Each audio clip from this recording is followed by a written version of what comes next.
दोस्तों, रंजीत बॉलीवुड का एक ऐसा विलन जिसने हर किसी को डराया, खासतौर पर महिलाओं को। सिल्वर स्क्रीन पर इन्होंने एक से बढ़कर एक बुरे और भयानक काम किए। अगर असलियत में लोग इन्हें देख लेते थे तो इनसे चार हाथ बचकर चला करते थे। रंजीत का जन्म हुआ था 12 सितंबर साल 1942 को पंजाब के अमृतसर के पास मौजूद एक छोटे से गांव जंदियाला गुरु में। इनके माता पिता ने इनका नाम रखा था गोपाल। इस तरह इनका पूरा नाम था गोपाल बेदी। इनका परिवार उस इलाके का जाना माना परिवार था। इनके दादा एक बिजनेसमैन थे। देश की आज़ादी के वक्त जब दंगों की आग भड़की तो अमृतसर में भी उस आग की तपिश पहुंची थी। बढ़ते दंगों से परेशान होकर रंजीत के पिता अपने चारों बच्चों और बाकी परिवार को लेकर दिल्ली आ गए। इस तरह रंजीत के बचपन का काफ़ी हिस्सा दिल्ली में ही गुजरा और इनकी पढ़ाई लिखाई भी दिल्ली में ही हुई। स्कूल के दिनों से ही रंजीत ने फुटबॉल खेलना शुरू कर दिया था। चूंकि ये एक गोलकीपर थे तो प्यार से इनके दोस्त इन्हें गोली कहकर पुकारा करते थे। फुटबॉल के चलते ही रंजीत को हिंदू कॉलेज में दाखिला मिल गया था। वहीं दूसरी तरफ इनके पिता, जो कि अमृतसर में कपड़ों का व्यापार किया करते थे, वो अब दिल्ली में इलेक्ट्रॉनिक्स गुड्स का व्यवसाय करने लगे थे। रंजीत जब हिंदू कॉलेज पहुंचे ही थे तो एक दिन इन्होंने अखबार में इंडियन एयरफोर्स का रिजल्ट देखा। किसी ने इनसे कहा कि ये काफ़ी टफ एग्ज़ाम होता है और बहुत ही कम बच्चे इस एग्ज़ाम में सफलता हासिल कर पाते हैं। तब रंजीत और उनके कुछ दोस्तों ने पैसों का इंतज़ाम करके इंडियन एयरफोर्स का फॉर्म भर दिया। किस्मत ने इनका साथ दिया और ये और इनके अन्य 3 दोस्त एयरफोर्स की लिखित परीक्षा में पास हो गए। इसके बाद फाइनल सिलेक्शन के लिए इन्हें जबलपुर बुलाया गया, जहां इनका एक दोस्त मेडिकल टेस्ट में फेल हो गया। लेकिन रंजीत एवं इनके बाकी 2 दोस्तों को पायलट ट्रेनिंग के लिए चुन लिया गया। इनके घर वालों को अब तक नहीं मालूम था कि उनका बेटा एयरफोर्स में पायलट बनने के लिए सिलेक्ट हो गया है। एयरफोर्स की तरफ से जब पिताजी के पास एक बॉन्ड पहुंचा, तब जाकर इनके परिवार को ये जानकारी मिली और इनका परिवार बेहद खुश हुआ। ट्रेनिंग के लिए रंजीत उर्फ गोपाल बेदी को कोयम्बटूर भेजा गया, लेकिन महज 5 महीनों की ट्रेनिंग के बाद ही रंजीत को एयरफोर्स से निकाल दिया गया। हुआ दरअसल यूं कि कोयम्बटूर में जो इनके इंस्ट्रक्टर थे, उनकी बेटी से इनका अफेयर शुरू हो गया।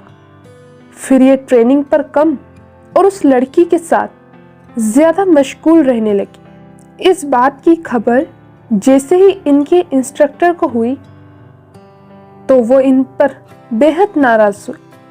उन्होंने अपनी बेटी से अफेयर को लेकर इन्हें काफ़ी डांटा।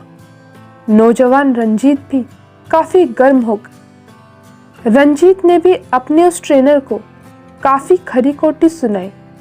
इस पर उस इंस्ट्रक्टर ने इनके खिलाफ डिसिप्लिनरी एक्शन लिया और बैड बिहेवियर बताकर इन्हें एयरफोर्स से निकलवा दिया। ये वापस अपने घर दिल्ली आ गए। दिल्ली वापस आकर ये अक्सर हिंदू कॉलेज के अपने दोस्तों से मिलने जाया करते थे। उस वक्त रंजीत को नहीं पता था कि उनकी किस्मत उन्हें फिल्म इंडस्ट्री लेकर जाने वाली है। रंजीत कभी फिल्म देखने के शौकीन नहीं रहे। कॉलेज के दिनों में भी फिल्में देखने से ज़्यादा इन्हें पसंद था फुटबॉल खेलना। लेकिन एक दफ़ा दोस्तों की जिद करने पर ये गाइड फिल्म देखने सिनेमा हॉल चले गए। गाइड के बाद इनके दोस्त इन्हें देवानंद साहब की ही एक और फिल्म हम दोनों दिखाने ले गए। रंजीत को गाइड और हम दोनों में देवानंद साहब की एक्टिंग बहुत पसंद आई। देवानंद की पर्सनालिटी से ये खासे मुतासिर हुए, लेकिन इनके जहन में दूर दूर तलक भी ये ख्याल नहीं था कि इन्हें भी फिल्मों में काम करना चाहिए। इत्तेफाक से एक दिन ये अपने एक दोस्त के घर गए थे। इनके दोस्त के घर कुछ मेहमान पहले से ही मौजूद थे। उन्हीं मेहमानों में से एक ने इनकी पर्सनालिटी से इम्प्रेस होते हुए इनसे पूछा कि क्या ये फिल्मों में काम करना चाहेंगे। फिल्मों में काम देने का ऑफर इन्हें जिस शख्स ने दिया था उसका नाम था रणवीर सिंह। वो मूल रूप से राजस्थान के कोटा का रहने वाला था। हालांकि वो ब्रिटेन में रहता था और वहाँ फिल्म इंडस्ट्री में वो काफ़ी एक्टिव था। रणवीर की हॉलीवुड और बॉलीवुड में अच्छी जान पहचान थी। शुरू में तो रंजीत को लगा कि ये कोई फर्जी इंसान है जो उन्हें फिल्मों में काम करने का सपना दिखाकर उनसे कुछ लूटना चाहता है।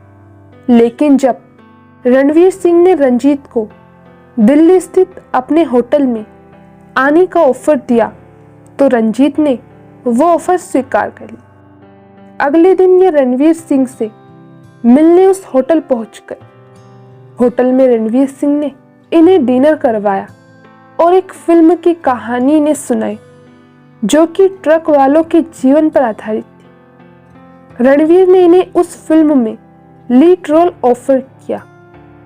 इन्हें लगा कि ये सब बस यूं ही चल रहा है और ऐसा कभी नहीं होगा कि कोई इन्हें फिल्म में काम दे। इसीलिए मजाक मजाक में रंजीत ने वो ऑफर स्वीकार कर ली। लेकिन इसी बीच रणवीर सिंह को मुंबई जाना पड़ा और कई महीनों तक रणवीर ने रंजीत से किसी तरह का कोई कांटेक्ट नहीं किया। रंजीत को लगा कि शायद रणवीर ने उन्हें फिल्म में लेने का इरादा छोड़ दिया है। लेकिन फिर एक दिन रणवीर की एक चिट्ठी इन्हें मिली जिसमें लिखा था कि फिल्म इंडस्ट्री के लोग इन्हें सलाह दे रहे हैं कि फिल्म में नए हीरो को लेने की जगह किसी एस्टेब्लिश एक्टर के साथ फिल्म बनाओ।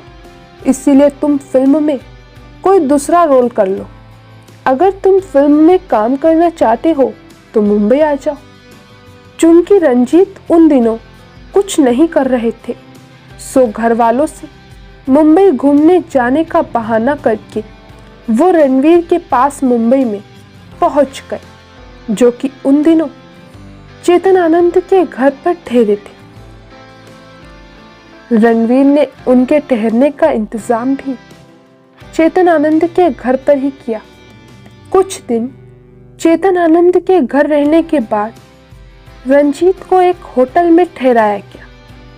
इस दौरान रणवीर के साथ रंजीत लगातार चेतन आनंद के घर आते जाते रहते थे। यहीं पर रंजीत की मुलाकात महान एक्टर सुनील दत्त साहब से हुई।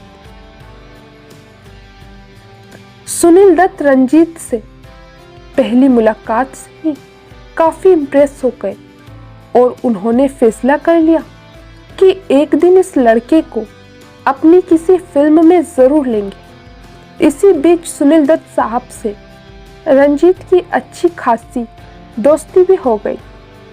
रंजीत अक्सर दत्त साहब के साथ बैडमिंटन खेला करते थे। उनके साथ ही वो घुड़सवारी भी सीखने जाया करते। रंजीत को लग रहा था कि किसी न किसी दिन उनकी फिल्म की शूटिंग शुरू हो ही जाएगी। उस फिल्म में जहां पहले रंजीत लीड रोल करने वाले थे, वहीं अब रणवीर ने संजय खान को लीड कैरेक्टर के लिए साइन कर लिया था और रंजीत को एक ग्रे शेड कैरेक्टर प्ले करने को दिया गया था। रंजीत ने बिना किसी झिझक के वो किरदार साइन भी कर लिया। लेकिन इसी बीच कुछ ऐसा हुआ कि रंजीत को मुंबई छोड़कर दिल्ली अपने घर वापस जाने की तैयारी शुरू करनी पड़ गई। रंजीत बेहद दुखी थे। वो फिल्मों में काफी दिलचस्पी लेने लगे थे, लेकिन उन्हें लगा जैसे सब खत्म हो गया है।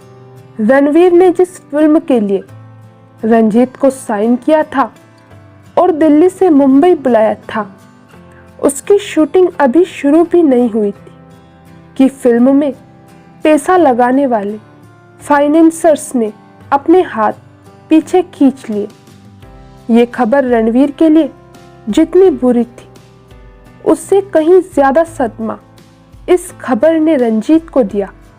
रणवीर ने रंजीत से कहा कि वो लंदन जा रहे हैं और वहां से पैसों का इंतजाम करके वो इस फिल्म को बनाएंगे। अब तक रंजीत होटल से निकलकर एक बंगले में रहा करते थे, जो कि रणवीर ने किराए पर लिया था। और चूंकि रणवीर ने रंजीत को फिल्म के लिए साइन कर लिया था, तो वो हर महीने 700 रुपये रंजीत को चुकाया भी करते थे। इससे मुंबई में रंजीत का खर्च आसानी से चल रहा था। लेकिन रणवीर के जाने के बाद रंजीत को वो बंगला खाली करना पड़ा जो रणवीर ने किराए पर लिया था। अब रंजीत के सामने समस्या थी कि वो कहाँ रहेंगे। वो सोच रहे थे कि जल्द से जल्द ट्रेन की टिकट कराकर दिल्ली वापस चले जाएंगे। वो इसी कश्मकश में फंसे थे कि महान एक्टर दिलीप कुमार के छोटे भाई ने उन्हें अपने घर में ठहरने का ऑफर दिया। रंजीत कुछ दिनों तक दिलीप साहब के घर भी रहे। अब तक रंजीत ये इरादा कर चुके थे कि जल्द ही वो वापस अपने घर दिल्ली लौट जाए। हालांकि रंजीत की अच्छी जान पहचान फिल्म इंडस्ट्री में बन चुकी थी, लेकिन रंजीत ने सबसे मिलना बंद कर दिया था। वो अपने घर वापस जाने की तैयारी कर रहे थे। इसी दौरान सुनील दत्त साहब फिल्म रेशमा और शेरा की शूटिंग शुरू करने जा रहे थे। एक दिन रंजीत दिलीप साहब के घर के पास मौजूद एक रेस्टोरेंट में खाना खा रहे थे कि तभी वहां एक लड़का इनसे मिलने आया। मुंबई में रहने के दौरान ही रंजीत साहब की उस लड़के से अच्छी जान पहचान हो गई थी। वो लड़का रंजीत साहब के पास आया और इनसे बोला, दत्त साहब रेशमा और शेरा फिल्म बना रहे हैं। यार तुम्हारी तो दत्त साहब से बहुत बढ़िया जान पहचान है। उनसे बात करके अगर तुम मुझे रेशमा और शेरा में कहीं भी फिट करा दो तो तुम्हारा बड़ा एहसान होगा और मेरा कम से कम साल भर का खर्चा चल जाएगा। चूंकि रंजीत उस लड़के को अपना दोस्त मानते थे, तो न चाहते हुए भी उन्होंने उस लड़के की मदद करने का फैसला कर लिया। एक दिन वक्त निकालकर उस लड़के के लिए बात करने रंजीत साहब सुनील दत्त साहब के ऑफिस पहुंच गए। रंजीत साहब को देखकर दत्त साहब के मैनेजर ने इन्हें बताया कि सुनील दत्त साहब कब से इन्हें तलाश रहे हैं। वो अपनी फिल्म रेशमा और शेरा में इन्हें वहीदा रहमान के भाई के रोल में लेना चाहते। रंजीत ने जब मैनेजर से दत्त साहब के बारे में पूछा तो उसने बताया कि वो फिलहाल चेन्नई गए हैं। रंजीत ने दत्त साहब के मैनेजर से अपने जानकार उस लड़के की सिफारिश की जो उन्हें रेस्टोरेंट में मिला था। उस लड़के को रेशमा और शेरा के क्रू में शामिल कर लिया गया।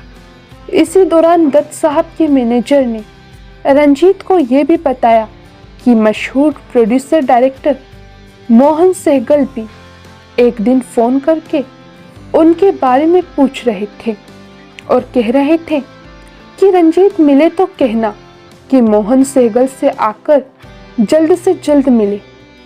चूंकि मोहन सहगल से भी रंजीत की अच्छी जान पहचान तो हो चुकी थी, तो वो समझ गए थे कि जरूर मोहन सहगल भी किसी फिल्म में उन्हें लेना चाहते होंगे। रंजीत अब काफी कंफ्यूज हो गए थे। रंजीत के कंफ्यूजन की वजह थी कि एक तो वो फिल्मों में काम करने के लिए पागल नहीं थे, दूसरे उनके पिता उन्हें नौकरी के लिए जर्मनी भेजने का पूरा इंतजाम कर चुके थे। रंजीत ये समझ नहीं पा रहे थे कि फिल्मों में करियर बनाया जाए या फिर जर्मनी जाया जाए। आखिरकार रंजीत ने फैसला किया कि किसी की नौकरी करने जर्मनी जाने से बेहतर है कि फिल्मों में खुद को एक मौका दिया जाए। अगर फिल्मों में बात नहीं बनी तो वापस दिल्ली जाकर अपने पिता के बिजनेस में उनका हाथ बटाना शुरू कर देंगे। रंजीत मोहन सहगल से जाकर मिले और मोहन सहगल ने रंजीत को अपनी फिल्म सावन भादो में दामू के रोल में ले लिया। उधर दत्त साहब ने भी रेशमा और शेरा में रंजीत को साइन कर लिया। इस तरह रंजीत का फिल्मी करियर 2 बड़ी फिल्मों के साथ धूमधाम से शुरू हुआ। यूं तो इनके करियर की पहली फिल्म रेशमा और शेरा थी। इसी फिल्म में सुनील दत्त साहब ने इनका नाम गोपाल बेदी से बदलकर रंजीत रखा था, लेकिन इनकी पहली रिलीज्ड फिल्म मोहन सहगल की सावन भादो रही। यहाँ गौर करने वाली बात यह है कि अपने शुरुआती दिनों में फिल्मों में रंजीत ने कई पॉजिटिव रोल निभाए, यानी बॉलीवुड का ये बैड बॉय करियर की शुरुआत में गुड बॉय था। लेकिन फिर वो फिल्म आई जिसमें पहली दफा रंजीत उस किरदार में दिखे जिसने इनके माँ बाप को बड़ा गहरा सदमा दिया। साल 1971 में रिलीज हुई ये फिल्म शर्मिली थी। इसमें ये विलन के रोल में पहली बार नजर आई। फिल्म के एक सीन में ये राखी के कपड़े फाड़ने की कोशिश करते हुए नजर आते हैं। जब ये फिल्म बनकर तैयार हुई और दिल्ली में इसका प्रीमियर हुआ तो इनका पूरा परिवार ये फिल्म देखने आया। फिल्म में जैसे ही वो सीन आया जिसमें रंजीत राखी के कपड़े फाड़ने की कोशिश कर रहे हैं तो इनके परिवार को ये देख बेहद बुरा लगा। वो उसी वक्त फिल्म छोड़कर घर वापस चले गए। इसके बाद जब रंजीत घर पहुंचे तो इनकी मां ने इनसे साफ कह दिया कि इन्हें अब इसी घर में आने की कोई जरूरत नहीं है, ये चुपचाप इस घर से निकल जाए। मां ने इनसे कहा कि फिल्म में इन्होंने जैसी शर्मनाक हरकत की है उससे वो किसी को भी मुंह दिखाने के काबिल नहीं रहे। तब परिवार की गलतफहमी दूर करने के लिए रंजीत साहब ने अभिनेत्री राखी को अपने घर बुलाया। राखी ने रंजीत के माता पिता और परिवार वालों को समझाया कि वो महज एक फिल्म की शूटिंग थी और असल में रंजीत ने उनके साथ कभी किसी तरह की बदतमीजी नहीं की। तब जाकर इनके घर वाले माने। फिल्म शर्मिली के बाद इनका करियर चल निकला और इन्होंने एक से बढ़कर एक फिल्मों में काम किया। और केवल फिल्मों में ही नहीं, इन्होंने टीवी पर भी काफी काम किया और टीवी पर भी इनकी एक्टिंग को खूब सराहा गया। 90 के दशक की शुरुआत में रंजीत ने डायरेक्शन में भी हाथ आजमाया। कारनामा और गजब तमाशा नाम की 2 फिल्मों को इन्होंने डायरेक्ट किया था। गजब तमाशा के तो प्रोड्यूसर भी ये खुद ही थे। हालांकि ये दोनों ही फिल्में बॉक्स ऑफिस पर कोई कमाल नहीं दिखा सकी और रंजीत का डायरेक्टर बनने का सपना इन दोनों फिल्मों के बाद बुरी तरह टूट गया। बात अगर रंजीत की निजी जिंदगी की करें तो रंजीत ने नाजनीन नाम की एक महिला से शादी की। रंजीत से शादी करने के बाद नाजनीन ने अपना नाम बदलकर आलोका रख लिया।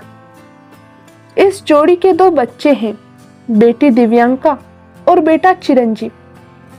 इनकी बेटी दिव्यांका एक फैशन डिजाइनर है और बेटा चिरंजीव मोटर स्पोर्ट्स में करियर बनाने की कोशिश कर रहा है। एक इंटरव्यू में रंजीत ने बताया था कि उनकी बेटी दिव्यांका ने नोएडा से फैशन डिजाइनिंग का कोर्स किया है।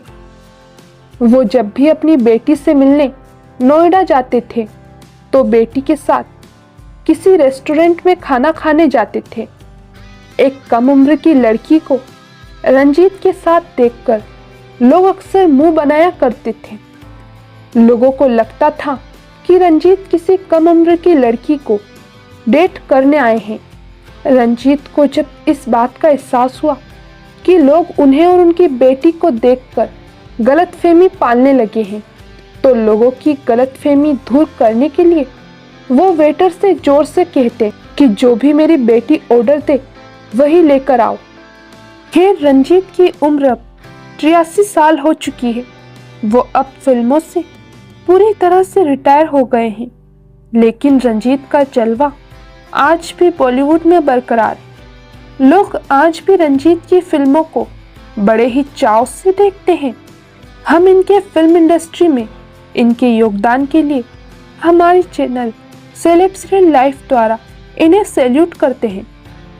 दोस्तों, ऐसे ही अपने फेवरेट कलाकारों के बारे में जानने के लिए सब्सक्राइब कीजिए हमारे चैनल सेलेब्स रियल लाइफ को।